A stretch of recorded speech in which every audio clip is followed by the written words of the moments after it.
नमस्कार दोस्तों, आप सभी को स्वागत है सुनील स्टडी सेंटर में। आज मैं क्लास 12वीं के विद्यार्थियों के लिए वैसे प्रश्न लेकर के आया हूं जो प्रतिवर्ष परीक्षा में पूछे जाते हैं। पिछला जो मैंने सेट अध्ययन किया था उसमें मध्य पाषाण काल के बर्तनों के बारे में बता रहा था। तो आज के सेट में हम आगे बढ़ा रहे हैं।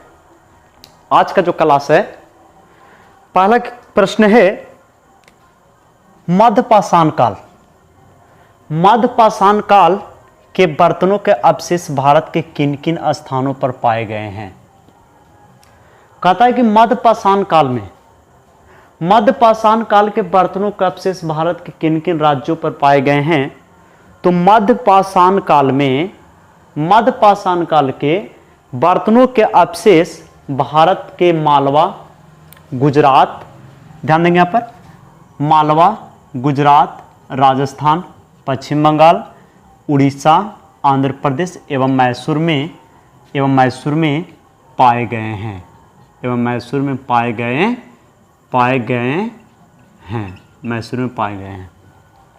फिर अगला प्रश्न है, मनुष्य ने किसी एक स्थान पर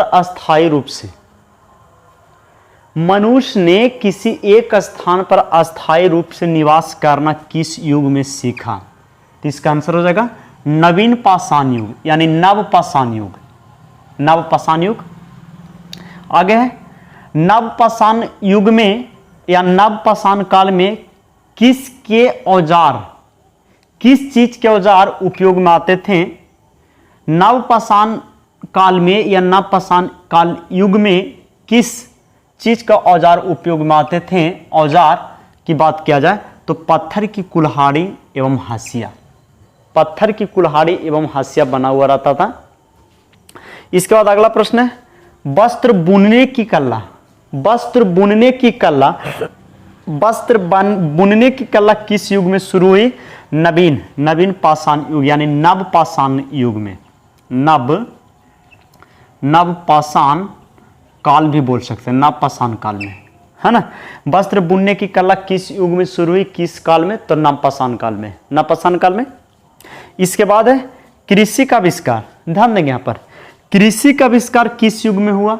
तो कृषि का आविष्कार नवपाषाण काल में हुआ था, नवपाषाण युग में हुआ। कृषि का आविष्कार नवपाषाण युग में।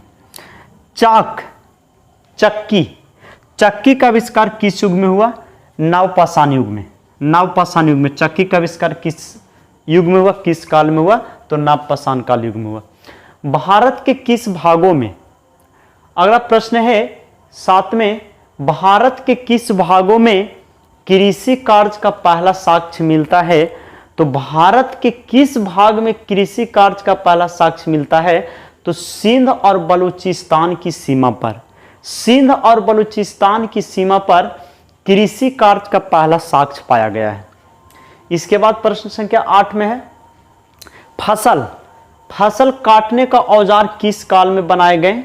नवपाषाण काल में। फसल काटने का औजार किस काल में बनाए गए, नवपाषाण काल में बनाए गए। इसके बाद प्रश्न संख्या 9 है, ताम्रपाषाण युग या ताम्रपाषाण काल या कांस्य युग किसे कहते हैं। ताम्रपाषाण युग, ताम्रपाषाण काल या कांस्य युग किसे कहते हैं। तो जिस युग में मनुष्य ने छोटे छोटे पत्थरों के औजारों के साथ धातु के औजारों का उपयोग शुरू कर दिया।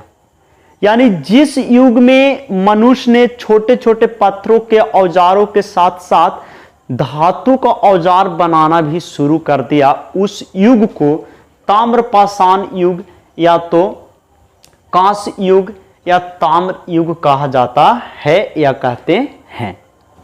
अगला प्रश्न है, सर्वप्रथम किस धातु की खोज हुई। तो सर्वप्रथम तांबा की खोज हुई। सर्वप्रथम किसकी खोज हुई, तांबा की। समझ गए। आगे प्रश्न है, आगे तांबा की खोज के बाद किस धातु की खोज हुई, कांसा की। तांबा धातु की खोज के बाद, जब मनुष्य ने तांबा धातु का खोज किया, उसके बाद किस धातु का खोज किया गया?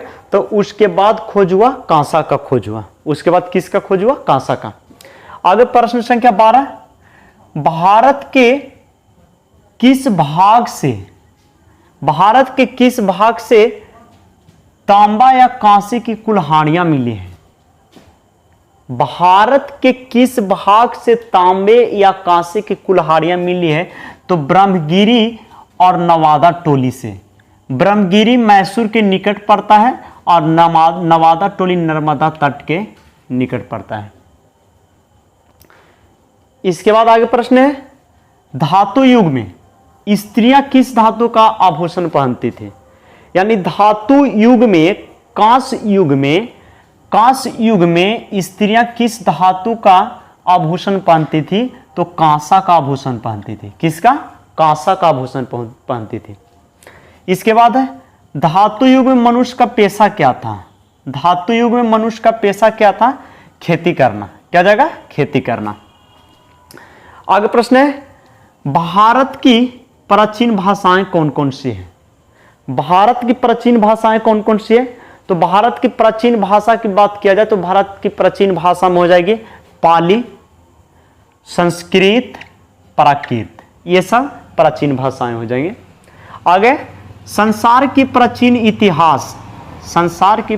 इतिहास किन भाषाओं में लिखा गया है? संसार की प्राचीन इतिहास किन भाषाओं में लिखा गया है? तो शास्त्रीय भाषाओं में लिखा गया है। किन भाषाओं में? शास्त्रीय भाषाओं में। याद रखेंगे, है ना?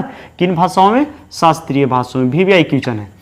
संसार की प्राचीन इतिहास किन भाषाओं में लिखा गया है? तो शास्त्रीय भाषाओं में लिखा गया। प्रश्न संख्या 17, प्राचीन यूरोप में पुस्तकें किन भाषाओं में लिखी जाती थी? तो प्राचीन यूरोप में पुस्तकें यूनानी तथा लैटिन भाषा में लिखी जाती थी। यूनानी तथा लैटिन भाषा में लिखी जाती थी। किस प्राचीन यूरोप में? कहां? प्राचीन यूरोप में पुस्तकें किन भाषाओं में लिखी जाती थी? तो यूनानी तथा लैटिन भाषाओं में लिखी जाती थी। अगला प्रश्न है, प्राचीन पश्चिम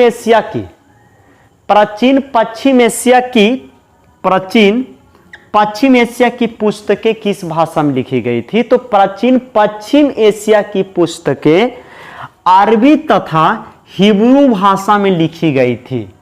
प्राचीन पश्चिमी एशिया की पुस्तकें की बात किया जा रहा है। तो प्राचीन पश्चिमी एशिया की पुस्तकें अरबी तथा हिब्रू भाषा में लिखी गई थी। आगे प्रश्न है, प्राचीन चीन की पुस्तकें किस भाषा में लिखी जाती थी? चीन की पुस्तकें, प्राचीन चीन की पुस्तकें किस भाषा में लिखी जाती थी? तो शास्त्रीय चीनी भाषा में लिखी जाती थी। किस भाषा में? शास्त्रीय चीनी भाषा में।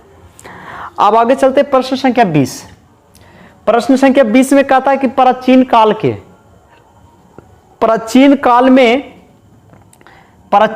के अवशेषों का संग्रह एवं अध्ययन किस विभाग द्वारा किया जाता था या किया जाता है? प्राचीन काल के अवशेषों का संग्रह एवं अध्ययन किस विभाग द्वारा किया जाता है? तो पुरातत्व विभाग द्वारा। किस विभाग द्वारा? पुरातत्व विभाग द्वारा। किसके द्वारा? पुरातत्व विभाग द्वारा। आगे चलेंगे, प्राचीन काल में पत्थर या धातु के पत्रों पर, प्राचीन काल में पत्थर या धातु के पत्रों पर जो लेख खोदे जाते थे उसे क्या कहा जाता था? तो उसे शिलालेख या अभिलेख कहा जाता था। क्या कहते थे? उसे शिलालेख या अभिलेख कहा जाता था। किसे? तो प्राचीन काल में पत्थर या धातु के पत्रों पर जो लेख खोदे जाते थे उसे क्या कहा जाता था? तो उसे शिलालेख या अभिलेख कहा जाता था। समझ गए यहां तक? आगे है, किसके शासनकाल में शिलाओं तथा स्तंभों पर, किसके शासनकाल में शिलाओं तथा स्तंभों पर भारत के सभी राज्यों में लेख खुदवाए गए थे तो राजा था सम्राट अशोक के शासनकाल में। किसके शासनकाल में? अशोक के शासनकाल में। फिर से गौर करेंगे, ये प्रश्न VVI है, इंपॉर्टेंट प्रश्न है। फिर से आप पर देखेंगे कि किसके शासनकाल में शिलाओं तथा स्तंभों पर भारत के प्रत्येक राज्यों में लेख खुदवाए गए थे तो राजा अशोक था। सम्राट अशोक के शासनकाल में भारत के प्रत्येक राज्यों में शिलाओं तथा स्तंभों पर लेख खुदवाए गए थे। तो मुझे विश्वास होगा कि यहां तक आप लोग समझ गए होंगे। फिर से एक और अध्ययन करते हैं, ध्यान देंगे।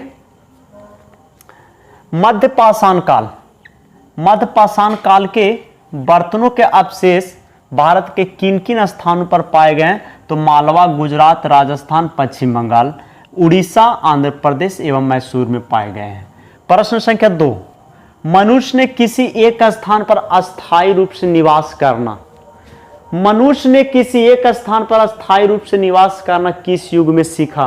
तो नवीन पाषाण युग में, यानी नवपाषाण युग में। कहा? नवपाषाण युग में सीखा। इसके बाद नवपाषाण युग में किस चीज के औजार उपयोग में आते थे? तो नवपाषाण युग में पत्थर की कुल्हाड़ी एवं हंसियां उपयोग में आते थे। इसके बाद है वस्त्र बुनने की कला किस युग में शुरू हुई? तो वस्त्र बुनने की कला नवीन पाषाण युग में या नव पाषाण काल भी बोला जा सकता है। तो वस्त्र बुनने की कला किस युग में शुरू की गई? नवीन पाषाण युग में शुरू की गई। कृषि का आविष्कार, प्रश्न संख्या 5, कृषि का आविष्कार किस युग में हुआ? तो कृषि का आविष्कार नवपाषाण युग में हुआ। कब हुआ? नवपाषाण युग में। इसके बाद चक्की का आविष्कार किस युग में हुआ? नवपाषाण युग में हुआ। किस युग में? नवपाषाण युग में। भारत के किस भाग में कृषि कार्य का पहला साक्ष्य मिलता है? भारत के किस भाग में कृषि कार्य का पहला साक्ष्य मिलता है? तो सिंध और बलूचिस्तान की सीमा पर कृषि कार्य का पहला साक्ष्य मिला है। फसल काटने का औजार किस काल में बनाए गए थे? तो फसल काटने का औजार नवपाषाण काल में बनाए गए थे। ताम्रपाषाण युग किसे कहते हैं या कांस्य युग किसे कहते हैं? तो ताम्रपाषाण युग जिस युग में मनुष्य ने छोटे छोटे पत्थरों के औजार के साथ जिस युग में मनुष्य ने छोटे छोटे पत्थरों के औजारों के साथ धातु के औजारों का उपयोग शुरू कर दिया, उसे ताम्र युग या कांस्य युग कहते हैं। सर्वप्रथम किस धातु की खोज हुई? तांबा की खोज हुई थी। इसके बाद तांबा की खोज के बाद किस धातु की खोज हुई? कांसा की खोज हुई थी। किसकी? कांसा की। आगे, भारत के किस भाग से तांबा या कांसे की कुल्हाड़ियां मिली है? तो ब्रह्मगिरी मैसूर के निकट पड़ता है और नवादा टोली नर्मदा के तट पर स्थित है। इसके बाद प्रश्न है, धातु युग में स्त्रियां किस धातु का आभूषण पहनती थी?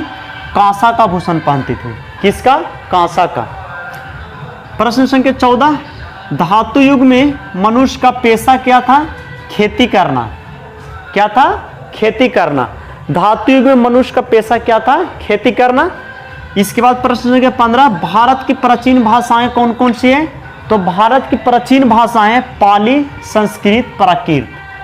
संस्कृत और प्राकृत। संसार की प्राचीन इतिहास किन भाषाओं में लिखा गया है? तो शास्त्रीय भाषाओं में लिखा गया। किस भाषाओं में? शास्त्रीय भाषाओं में। प्राचीन यूरोप में पुस्तकें किन भाषाओं में लिखी जाती थी? तो प्राचीन यूरोप में पुस्तकें यूनानी तथा लैटिन भाषाओं में लिखी जाती थी। यूनानी तथा लैटिन भाषाओं में लिखी जाती थी। 18 प्राचीन पश्चिमी एशिया की पुस्तकें किस भाषा में लिखी जाती थी? तो प्राचीन पश्चिमी एशिया की पुस्तकें किस भाषा में लिखी जाती थी? अरबी तथा हिब्रू भाषा में। अरबी तथा हिब्रू भाषा में। आगे है प्राचीन चीन की पुस्तकें। प्राचीन चीन की पुस्तकें किस भाषा में लिखी जाती थी? तो शास्त्रीय चीनी भाषा में। शास्त्रीय चीनी भाषा में। आगे समझेंगे प्राचीन काल के अवशेषों का संग्रह। प्राचीन काल के अवशेषों का संग्रह एवं अध्ययन किस विभाग द्वारा किया जाता है? तो पुरातत्व विभाग द्वारा। किस विभाग द्वारा? पुरातत्व विभाग द्वारा। आगे प्राचीन काल में पत्थर या धातु के पत्रों पर, प्राचीन काल में पत्थर या धातु के पत्रों पर जो लेख खोदे जाते थे उसे क्या कहा जाता था? उसे शिलालेख या अभिलेख कहा जाता था। क्या कहते थे उसे? शिलालेख या अभिलेख कहा जाता था। इसके बाद अंतिम प्रश्न है आज के लिए, किसके शासनकाल में शिलाओं तथा स्तंभों पर, किसके शासनकाल में शिलाओं तथा स्तंभों पर भारत के सभी राज्यों में लेख खुदवाए गए? तो सम्राट यानी राजा अशोक के शासनकाल में। राजा अशोक के शासनकाल में भारत के सभी राज्यों में शिलाओं तथा स्तंभों पर लेख खुदवाए गए थे। तो आज की क्लास इतना ही। मुझे विश्वास होगा कि ये वीडियो आप लोगों को अच्छी लगी होगी, और जब वीडियो अच्छी लगी होगी तो मेरे चैनल को सब्सक्राइब और वीडियो को शेयर जरूर करें। जय हिंद, जय भारत।